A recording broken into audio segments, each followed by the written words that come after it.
What if you could have a career where the opportunities are as vast as our nation, where it's not about mission statements, but a shared mission? At U.S. Customs and Border Protection, we go beyond to protect more than borders. From ship to shore, air to ground, cities to local communities, CBP agents and officers are keeping people safe. Join U.S. Customs and Border Protection and go beyond for something far greater than yourself. Learn more at cbp.gov/careers. At Kroger Pharmacy, care is what's most convenient for you. Care is being here when you need us. We're open evenings and weekends. Care is helping you save more. Most insurance plans and discount cards are accepted at your local Kroger Pharmacy. Care is saving you time by managing your prescriptions online. You can request refills, check order status, and more. Care is convenience that works for everyone. Kroger Health, a world of care is in store. Services and availability vary by location. Age and other restrictions may apply. For coverage, consult your health insurance company. Visit the pharmacy or our site for details.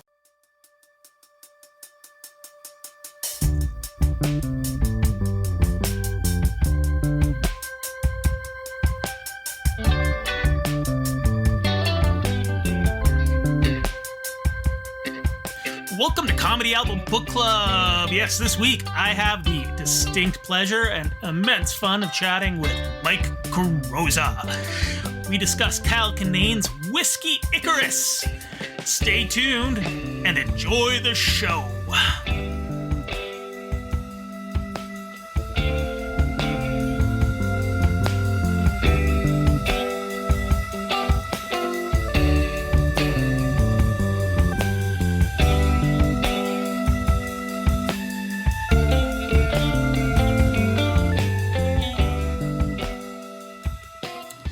Hey everyone, thanks for tuning in. I have the absolute pleasure of chatting with Mike Carrozza this week, Montreal-based comedian, formerly living in Toronto. That's where I met him. He recorded an episode of Tracy Hamilton's Love is Everywhere. Still up. Check it out. Great podcast. He and I chatted about Kyle Kinane's Whiskey Icarus. Terrific conversation. We got pretty into the weeds about the process of comedy, its nature as art, and how hecklers suck. They suck hard and they suck large, and people enabling hecklers suck just as bad. Great conversation. But most of all, we talk about the incredible work that Kyle Kinane does, how deep and introspective it can be, while really still being really accessible and fun. We talked about Whiskey Icarus, which was recorded in 2012 in San Francisco, and had some really interesting characters in the audience. But I mean, it was San Francisco, so what do you expect? Anyways, check it out. Thanks for tuning in and enjoy the show.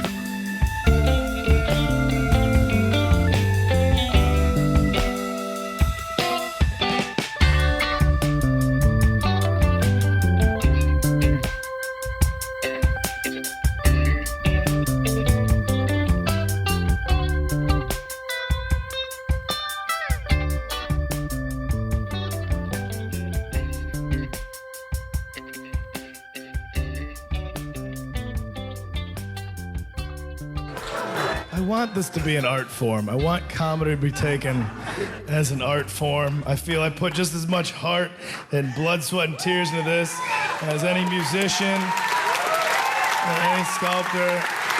And I want it to be appreciated as such. But then I was in a van with my friends not too long ago, and I unsolicitedly just announced, I said, hey guys, these farts are like contractions for the turd baby I'm gonna have later.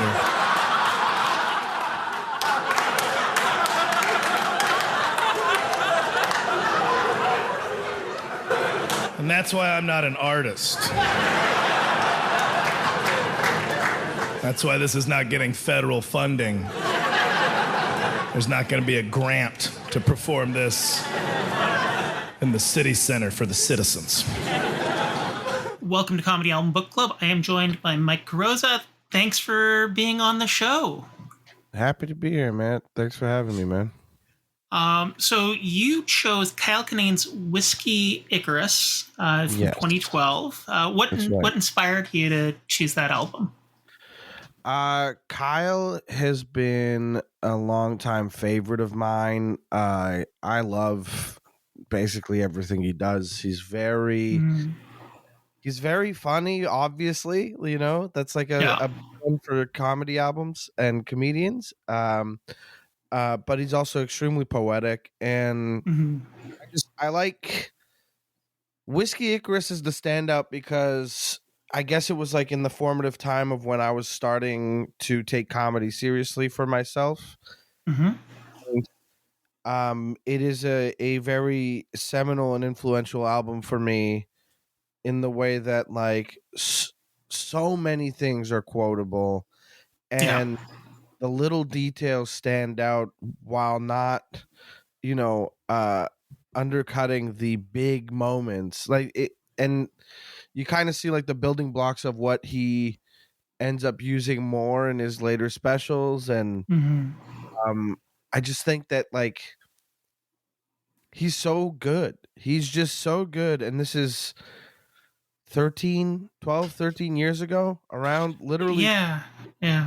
2012. So 12. Yeah, 12 years ago. I started in 2010, 2011. And so Death of a Party was already on my radar as an album that I could not stop listening to. And then this came out and I was like, oh, that guy like just put out another special. That's so sick, you know? Yeah. And then you get into this and there's so many gems across the board. It's amazing. Yeah, like you said, it's the details. It's like, we're going on an adventure, and it's like $80 on the on the meter. Neverland. Yeah. Now, one of the things I really liked about this too is it's timeless. Like, there's nothing on here that. And if I find that with many specials and many albums, it's like, oh, it's of a moment, which is nice, and that gives you a slice of life from that time. But this applies as much today as it did 12 years ago, and I think in 12 years it will still land just as well. I mean, the "died in my arms tonight" joke might be a bit of a stretch next 12 years from now, but yeah, I mean, it is he's very good at that. The stories are very personal, and then they're also like, I mean, there is like some of the dated stuff that I could think of is like he's talking about hipsters, you know. Now those guys are just assholes. So it's just like you got the hipsters and fixed gear bicycle, you know, the those were like a big deal back in 2012, you know what I mean? Yeah.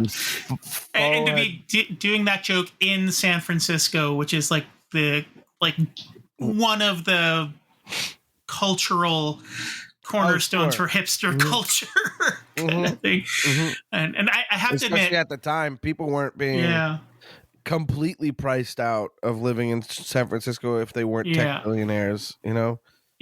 And I am totally going to, though I am not a joke thief. I will credit it, but when I die, I am totally using that cutting crew joke on my tombstone. Yeah, sure.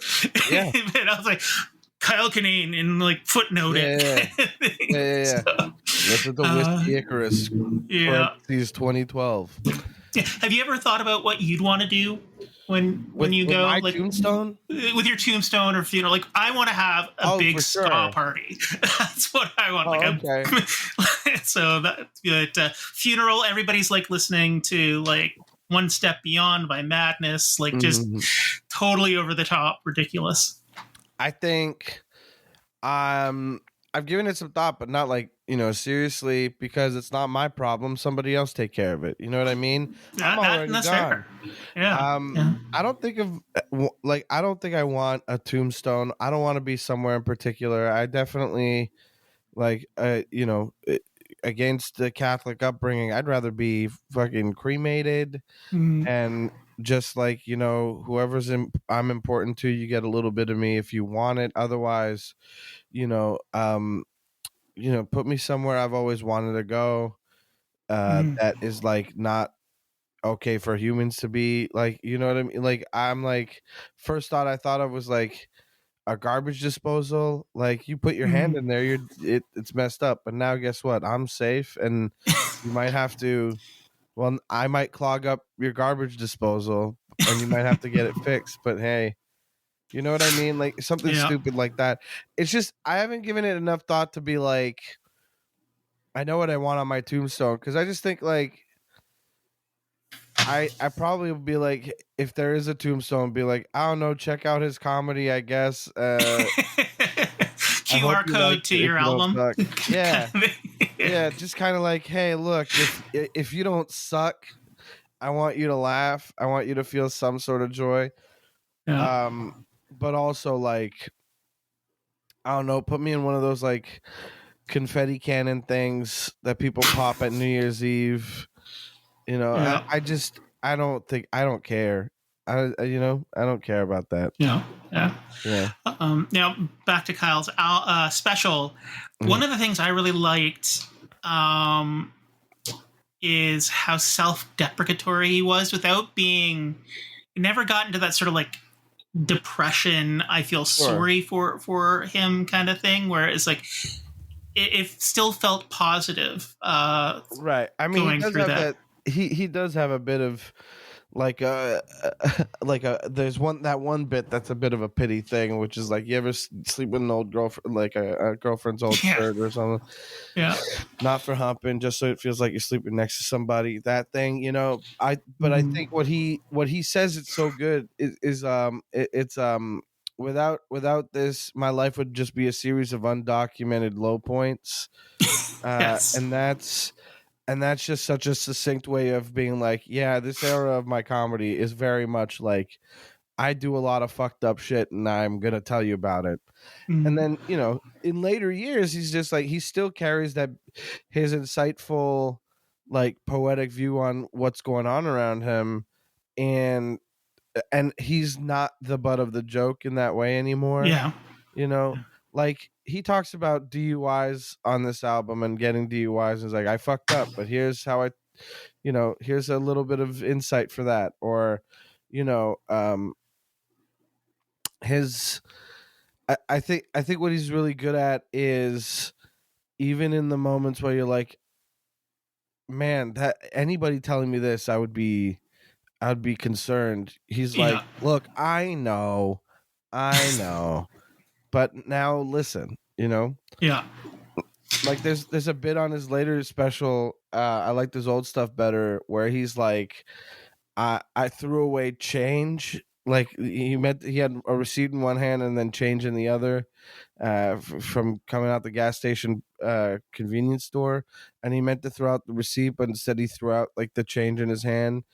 And that is such a moment of like, a lot of people would like maybe feel bad about it and be like, whoops, and move on. But he's like, what's the funny, how do I describe this? Like, he's like, I look, so what was it? Something like a debutante? I don't know. Like, oh, this doesn't matter to me. Anyway, it's just, he'll take a moment from his life and be like, let me find it a way to really get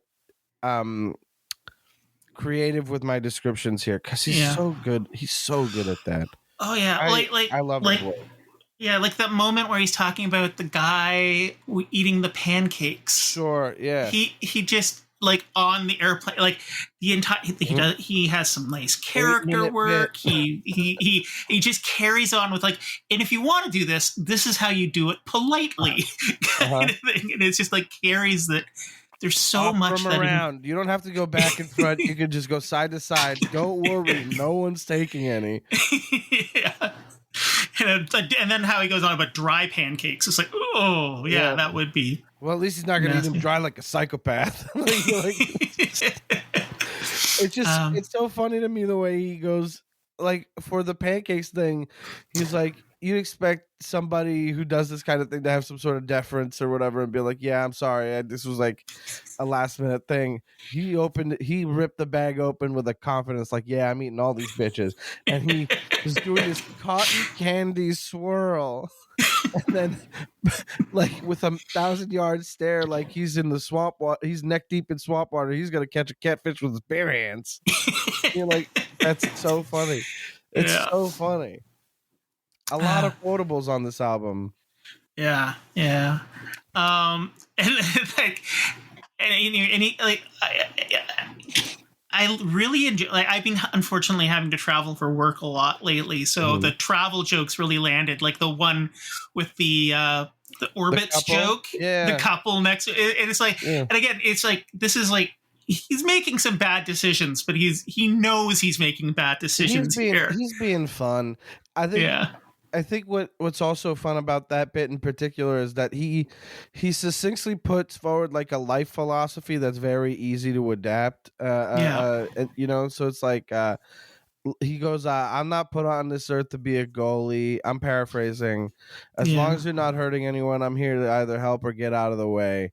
And I think that's just good because, like, the implication of that is like, hey, I'm not gonna get in the way of somebody's happiness as long as they're not hurting anybody. But the implication is like, hey, if you are hurting somebody, I'm gonna get in the way. You know what I mean? So I do think that's a be mindful of that. I like that saying a lot. I've said that over the years. Yeah, and it's sort of like the core of the philosophy of this album too, like you point out, and it's just a good way to live, like there's so many comedians where it's like, they can get kind of mean or get kind of down, and they don't really offer any path forward. Whereas in this special, it feels like this is his path out of here. Is like as dark as it might get. My goal is to make people laugh and to be funny and to be kind and to not hurt people, kind of, which is nice. Yeah, definitely. We talked about at one point comedy being an art form, and then his description of taking a very big dump, kind of thing. And that's why we can't be an art form, but. Hey guys, these farts are like the contractions for the turd baby I'm going to be having later. You're like, oh God. Yeah, but I kind of feel like this special really does show how it can be an art, because like you said, he's so beautiful with his words and how he uses them in his descriptions of things here. I mean, is there any bit more evocative than when he is, like he said, without you that my life would be a series of undocumented low points, and he talks about having to go to the 7-Eleven for dinner, and getting like a cheeseburger bite thing, which is cheeseburger shaped like a hot dog, and he is like, and what is that? Did mad scientists run mad, or did a cheeseburger fall in that perpetual motion machine and it got smoothed out the way that glass gets smoothed out into sand on the beach? And he's like, you can almost hear the hot dogs in there because they're moving forward, but they're never gaining any ground. You're like, that is it. There's just like he's made you empathetic to hot dogs. You know what I mean? He's given them like it's sad. I think about those hot dogs, and it paints it so. He's like, it's so sad, and he's like, and that's what I'm looking at, like dinner. And he talks about the subway guy being like, hey man, what are you doing? He's not supposed to have hope anymore. This guy's like, hey, look, does nobody care about you? You shouldn't be doing this. And he goes, I'm a gambler, pays for it. And then he says one of my favorite lines on the albums. He goes, crumbs, magic hands, because he eats it in one bite. And like that moment is so funny. And then it's followed up immediately with, I ate a homeless man's dinner and I didn't even savor it. And then I got a DUI. And Whiskey Icarus flew a little too close to the sun. That's it's so good. He's really good at that. You know, he packs a lot of imagery into, like, some of his sentences are just so perfectly crafted. And you're like, fuck, how does anybody do it like that? Mm-hmm. Yeah. And he knows. One of the things I love too is he knows when to deploy and act out so perfectly. And I mean, you're good at that too. Like, I was listening to your album recently, Cherubic, and I mean, you've got these great moments where you know just when to punch it up with. Like in this, he's like, God damn it, Gregel, you focus on the anarchy at hand. So you have moments like that too. Closes at 11. Anarchy closes at 11. But yeah, you have those same kind of moments on your album, which I highly recommend everybody listen to. Where you know, like the chef kiss act outs and stuff like that, and you know, the when you're like putting on the microphone on your head and talking about, you know, you could just be in here. Yeah. Well, this is where the jokes come from. I do. So it is interesting to see, because it's very clear that Kyle's influence is on my work. There's no doubt about it. We're very different delivery styles. We're very different in the packaging and all that. But there's, you know, and I've even told him about, like, I tell him every time I work with him, I'm like, I gotta be careful when I work with you, because you're so easy to, like, you're one of my comics that I grew up trying to be when I started out.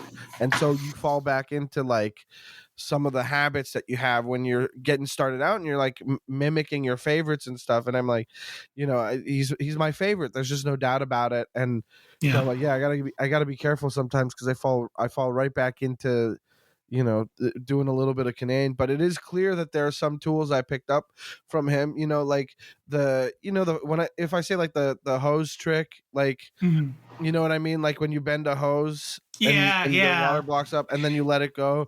That's what the chef's kiss bit is. That's, you know what I mean? Like the chef's kiss bit is me doing a really long moment where I'm, you know, it's between two chefs, you know, talking about a rough day at work and, you know, expressing a real love. And, and then at the end I do like the punchline that everybody knows is coming, right? And then Kinane does something similar with, like, you know, the creeping oppression of the suburbs, you know, well, we can go to this parking lot and smoke a little weed, you know, they can't kick you out of, oh my god, I'm 35. Or he does the same thing with, it's the same trick in the pancakes bit, where he's like, if you're going to the airport, that's one of your number one priorities. Not this guy. He woke up. He was like, well, I know it's Tuesday, but you know what Tuesday means? Silver dollar flappies. I'm gonna break out the batter. I'm not gonna make all of it. I'm gonna freeze all of it, but I'm not gonna make all of them. But then I'm gonna have some. I'm gonna, oh my god, oh shit, I gotta go. You know, it's like, so, yeah. It's the similar trick in that way, and it's you know, as comics, you're like looking at this stuff and you're like, oh, we see what that trick is. And maybe I'm demystifying a little bit to the audience in that way. But it's the same thing as, like, if you listen to like some, like, whatever kind of music you like listening to. I listen to like a lot of music with like screams. It's like heavy music. I'll dip my toes back into like gent and metalcore from time to time when I'm not listening to like sasscore or scrams or whatever. But my favorite thing about like a certain era of metalcore and post-hardcore stuff is the expectation of a breakdown coming, where it's just like open chords rhythmically played and like variants on the drum kit and stuff, and like a standout scream that they're like, people need to remember this is going to be the moment that looks great at the show, and people are like the anticipation of it. And so over time, a lot of bands started building up towards the breakdown in a way that was like longer and longer, or like subverting that expectation. And so when there's that release, it just feels heightened. And it's exactly the same as like the hose trick with, you know, those two bits I mentioned on Kinane's album, and then like my Chef's Kiss album. There's, you know, you in the jokes, you got to be careful of, like, you can pepper in some little lines that'll get the laughs, but they're not going to be like big pops until the last one. You have to be careful not to have a big enough pop in that part before you finally release the hose, right? So it was one of those things where in my early days of I've been into stand up for a long time, so I've been listening to stand up and kind of like listening to albums, taking notes at what I notice, and being like, one day I'll try it. And then when you start doing stand up, you pick up on stuff a little bit more subconsciously, and then but I always wanted to be more intentional with my like, okay, this feels like a technique, how do I refer to this in my head? And then you kind of spot that in your work and you're like, I don't want to do it too much, right? Because then you're a trick guy, and it's the same as somebody being like, I'm going to do this impression, and then you do an impression, and it's like, what if this impression is in this accent, and you find out that that's like 3 of the bits. So like, again, on my album I have a similar, like the bear joke and the chef's kiss joke are like essentially the same. At Kroger Pharmacy, care is what's most convenient for you. Care is being here when you need us. We're open evenings and weekends. Care is helping you save more. Most insurance plans and discount cards are accepted at your local Kroger Pharmacy. Care is saving you time by managing your prescriptions online. You can request refills, check order status, and more. Care is convenience that works for everyone. Kroger Health, a world of care is in store. Services and availability vary by location. Age and other restrictions may apply. For coverage, consult your health insurance company. Visit the pharmacy or our site for details. Every day, we rise, challenging ourselves to work for what we believe in. At U.S. Border Patrol, protecting our borders is more than a job. It's a calling. Agents answer the call, working together to keep our country and communities safe. If you're ready for a new mission, join U.S. Border Patrol and go beyond. Learn more at cbp.gov/careers. There was a time when summer surprised us, when galleries opened minds, adventures opened hearts, and we all remained open to whatever the day might offer. It was a time to enjoy. It was summer, this summer, at Biltmore. Plan your visit or overnight stay so you can enjoy the marvelous works of Chihuly and savor the season. Reserve now at Biltmore.com. And I call it out because it is the hose trick. I call it out on the album being like, hey, it's real similar to that other joke, and the answer is like, yeah, and this one, and that one I was crying, and this one I was mad, and I can act. Isn't that fun? Agents. But the idea is the same. As like, this was an important album to me because I noticed some tricks, and also it's just inspiring to see what people can do with the same words you have, Yeah. And I mean, I think that's one of the things just in comedy in general, we all have the tool set, like, I mean, music, that requires certain education or skill sets that take a lot of training, and comedy takes a lot of training and practice, but we all come from the same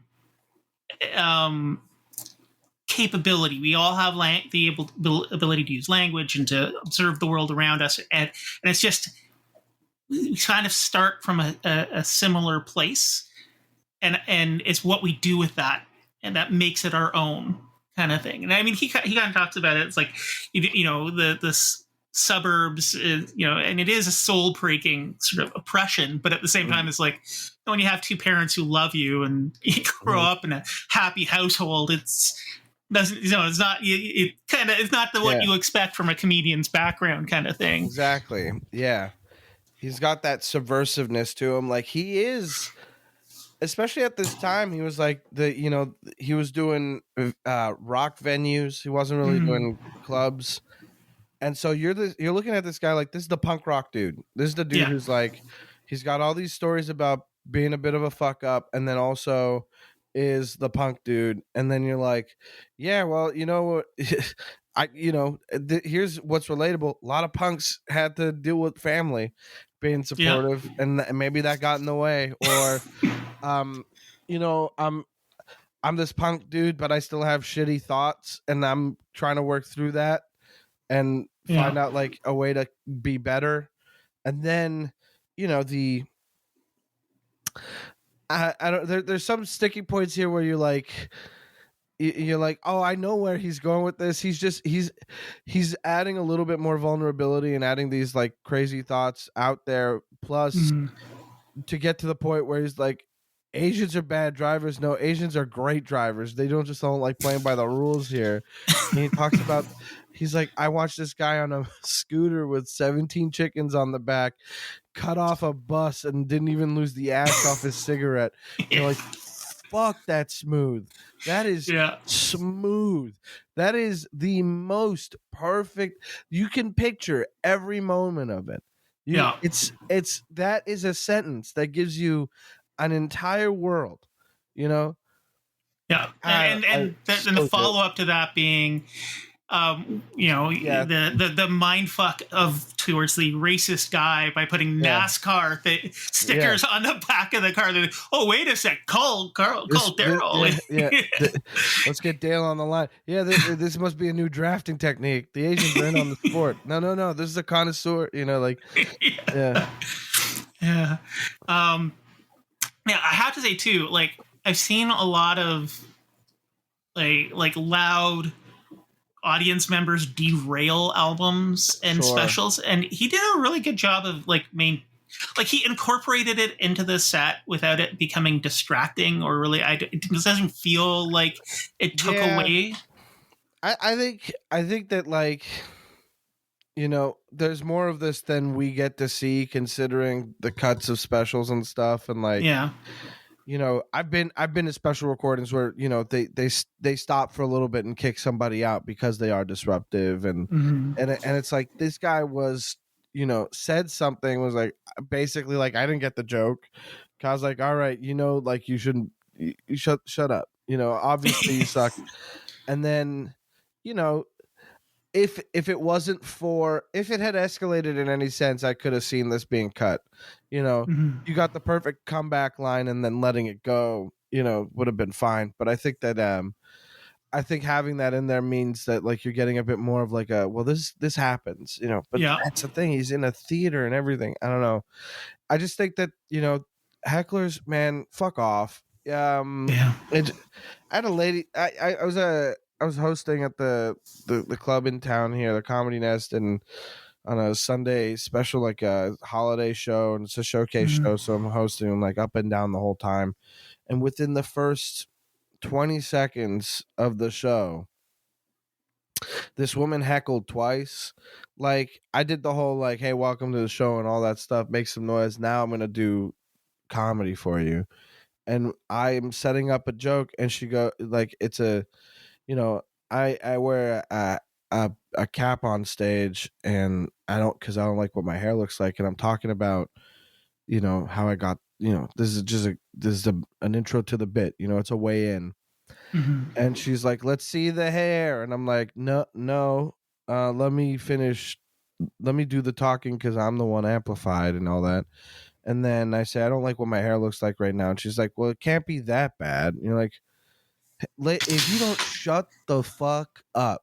And so I literally had to be like, I don't know if you understand the dynamic of this room, but this is a whole room of people that hates you right now. So if you don't recognize that, I think you should leave. You gotta shut the fuck up, or thank you for being here. So that's it.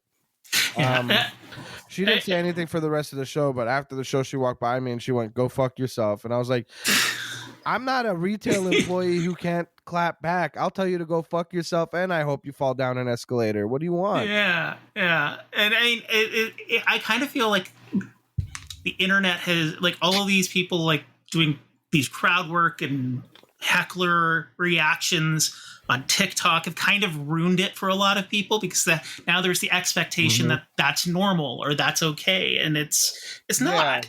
Not a fan of that trend. I have to give it up to the OG Steve Hofstetter putting plants in the audience, being the destroys heckler thing. Fuck you. I don't fuck anybody who made hecklers okay. People made them think that they're helping the show. Literally, that's the thing they say. If you're dealing with a heckler and you talk to them after the show, it's like, it was funny, I helped with the show, and you're like, no, I recovered from your disruption. I am just skilled enough to handle the fact that you're a piece of shit. And I hope if anybody out there is listening and you're one of these people who is like, I think hecklers are pretty fun. Hey, fuck off. Like, it's like, I don't know if you know this, but like, comedians, we're spending time working on ideas, finding the perfect way to say things, because like, listen, we're talking about Kinane's album. He came to these sentences, he came to these phrases, he came to these ways of like conveying ideas in a way that is like gonna get a punchline here reliably, gonna get a laugh here reliably. It's gonna put this perfect image in your head, all this stuff. It takes time, practice, it takes intentionality. And then what happens is you work on something and you want to present it because that is your duty as an artist. You're supposed to work on a thing and you're putting it out. It's a duty to yourself, by the way. It's not like a social obligation. If you're an artist and you want to present it to yourself, like, enjoy your own work if you don't want to get out there. But my point is, like, you're somebody working on something, and unfortunately our line of work requires an audience. There's no way around it. Like, people have done specials where there's no audience. And I'm sorry, it just doesn't work. Like, you need an audience there. You're our instrument. You know, musicians can spend time in a practice venue just playing their songs, and if they're satisfied with that, that's awesome. They can just record it, put it out, and they don't have to interact with the audience or what you think or anything like that. You just kind of have to like do your thing. My thing is being in the room and making you laugh. And I have worked hard on finding out what I want to say and how I'm going to get that laugh. And if you pipe up, you're ruining everything. It's the equivalent of like, if I see a band and I go up on stage and like put my hands on a guitarist's, neck while they're playing something, or I take away like two cymbals and start dancing with them on stage from a drummer, like I'm, that it's literally the same thing. Yeah, it's so much more disruptive than you think, and that's because you're sitting down and you're talking. It's the guys of talking. Make no mistake. I don't give a fuck what you have to say unless it's great show after the show. Yeah. I don't care. I'm up here talking because I want to perform. I'm up here making jokes because I think they're fun. And I want you to know I'm having a great time. I love what I'm doing. I think I'm very funny. That's the point. If I didn't think I was very funny, I wouldn't be here tonight.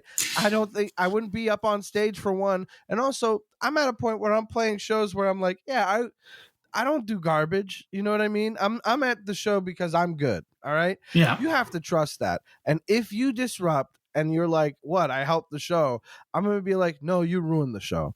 Because of you, people got a worse experience than they paid for. They were paying for people to come up here with prepared material, something with intention, something with, work, like,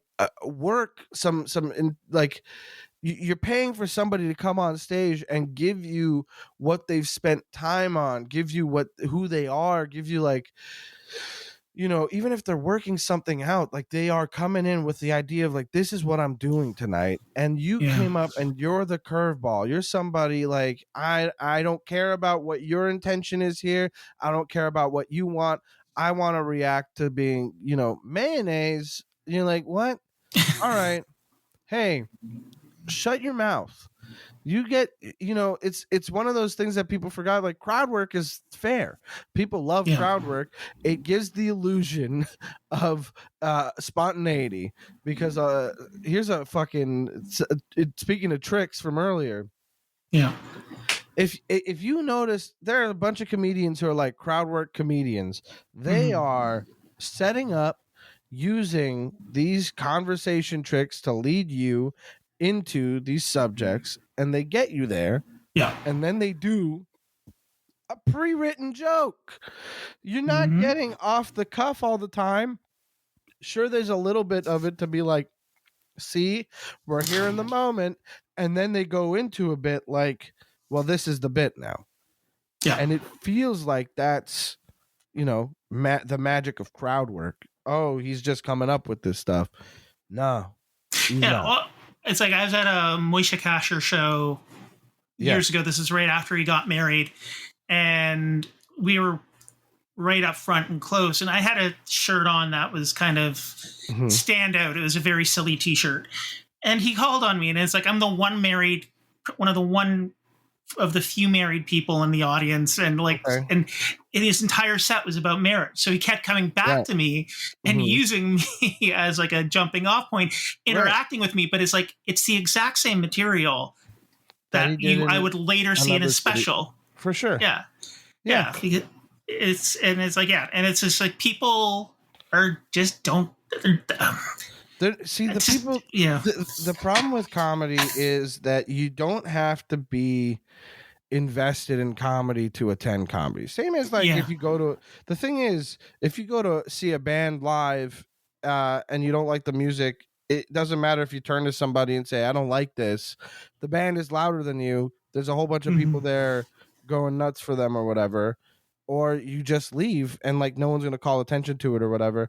But at a comedy show, people feel empowered to be like, yeah, this isn't, talk about this instead. You're like, why? Yeah. And because people aren't always necessarily in the know when it comes to comedy and how it works or anything, that's how you get these people that come in and think they do it once, they think, oh, this is comedy, I'm exposed to it for the first time and this is how it goes, and you're like, that's it, and you're like, no, it's not, it really isn't. And so you see the same jokes on the special and you're like, I bet there are some nights where that got derailed significantly, you know what I mean? And there are people that are fans of comedy, that listen to comedy, that watch comedy, go often, and they know because they've seen comics they like do the same joke over and over again, like playing a song, over and over again. We're just like, you can't play comedy without your instrument, which is the audience. You can't do that. Now, do you have a favorite bit from this special? That's a good question, man. That's a good question. I think, let's see. I'll let me go through them. Let me go through as they come to me. I think as important and as impactful as the pancakes bit has been, in terms of people know Kinane, they're like, they'll, if they think about the special, they're often like, that's the set piece for the special. They're like, oh, Whiskey Icarus, that the one with the pancake guy? You're like, yeah. Even to this day, you have people online claiming to be the pancake guy. So it is like, oh, okay, this is as important as that bit is to the special. It is not like the one that I like to I think of often. It's the one that I think is really funny, but there's so many gems and that underrated gems on this album that I think of every time. And I think I get choked up a little bit at the last one. I think that the one where he's like, when cremate me and sprinkle me all over my mom's carpet and put a plaque that says, look who's not vacuuming now. And I think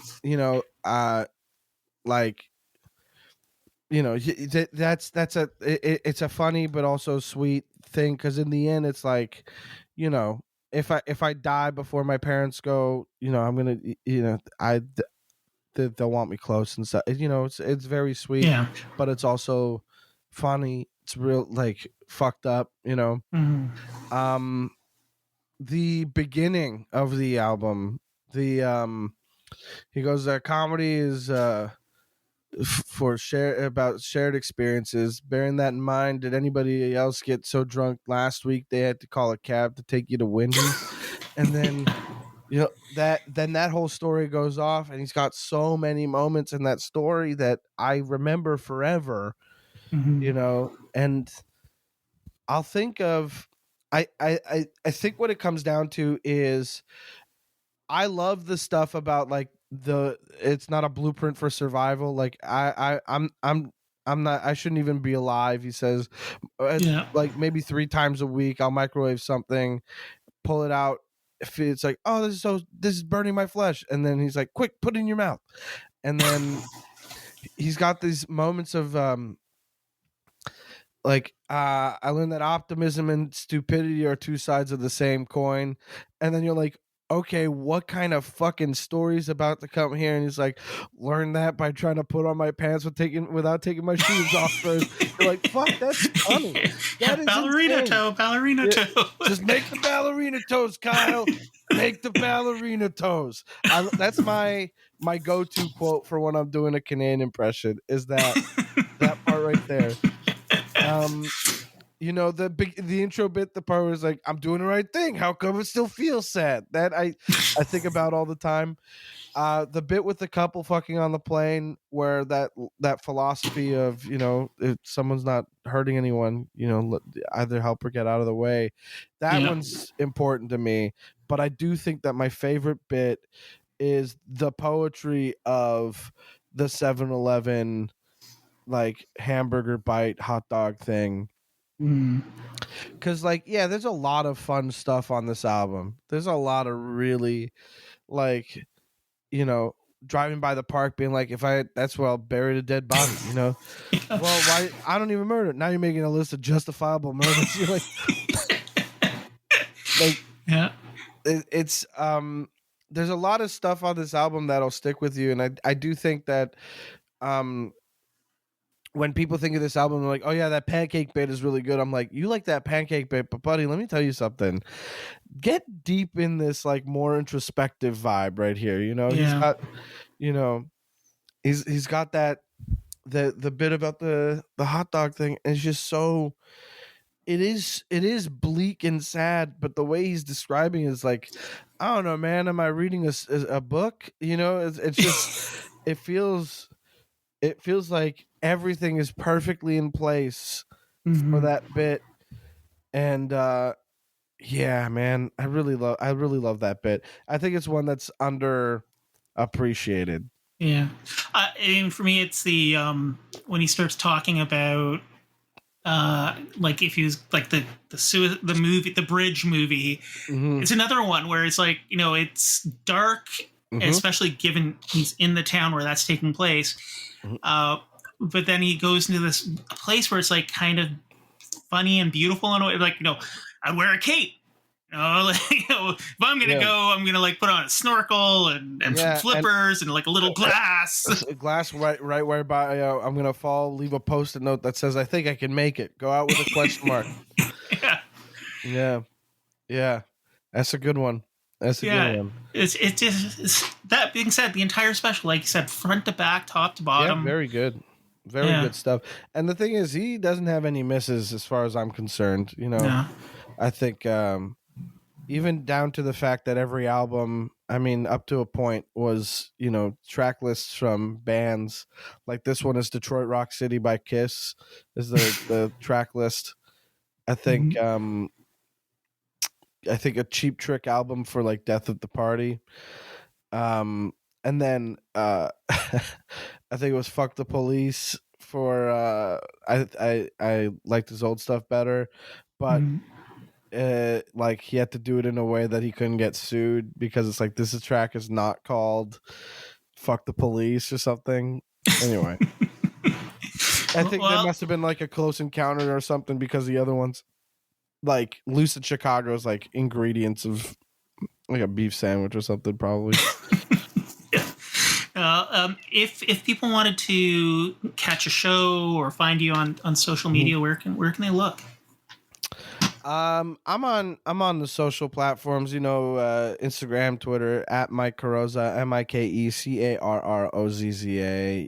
Check out my link tree. That's probably the best place to follow me. I have a podcast that we do intermittently, kind of whenever we want, called We Didn't Get a Rose, about romantic comedies. It used to be a Bachelor recap podcast, and because we're no longer beholden to the schedule of The Bachelor, we're kind of fuck it, whenever we want to. And I also have a Magic the Gathering podcast called Am I the Bullcast? So if there's any crossover here, come on, listen to it. It's like an interview call-in show where I talk to a bunch of Magic the Gathering people about their pet peeves in the format we play. In terms of shows, you can follow me online for more information, but depending on when this comes out, I'm actually gonna be featuring for Kyle in Vermont soon this month. Yeah, I'm looking at my calendar, 18th to the 20th July, or is that 17th? I don't know. Yeah, the weekend of the 19th, 20th or whatever, that's when I'm at the Vermont Comedy Club. Yeah, 18th to the 20th. Vermont Comedy Club, Kyle Kinane. I'll make sure to have this up and out before then. So that's awesome. Sure. I mean, look, if whatever works. I mean, no pressure on that, especially because, like, hey, maybe it'll, a fan of yours is at the border. Yeah. We'll see. Well, thanks very much for taking the time to speak with me about this special, and I'll look forward to you coming back on and talking about other albums and specials you enjoy. Oh, sure. I got plenty of those. I'll come back on whenever you want. Perfect. Thanks, Mike. Thanks, Matt. You've been listening to Comedy Album Book Club, a Far From Here comedy and ShowbizMonkeys.com co-production. Music today was performed and produced by Glenn Bouchon, Tim Matthews, Edith Falkenberg, and Jim Spruill, also known as the Something Something Quartet. Thanks for listening, and tune in next week to Comedy Album Book Club.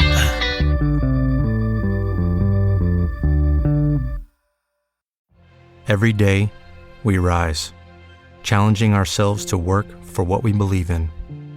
At U.S. Border Patrol, protecting our borders is more than a job. It's a calling. Agents answer the call, working together to keep our country and communities safe. If you're ready for a new mission, join U.S. Border Patrol and go beyond. Learn more at cbp.gov/careers.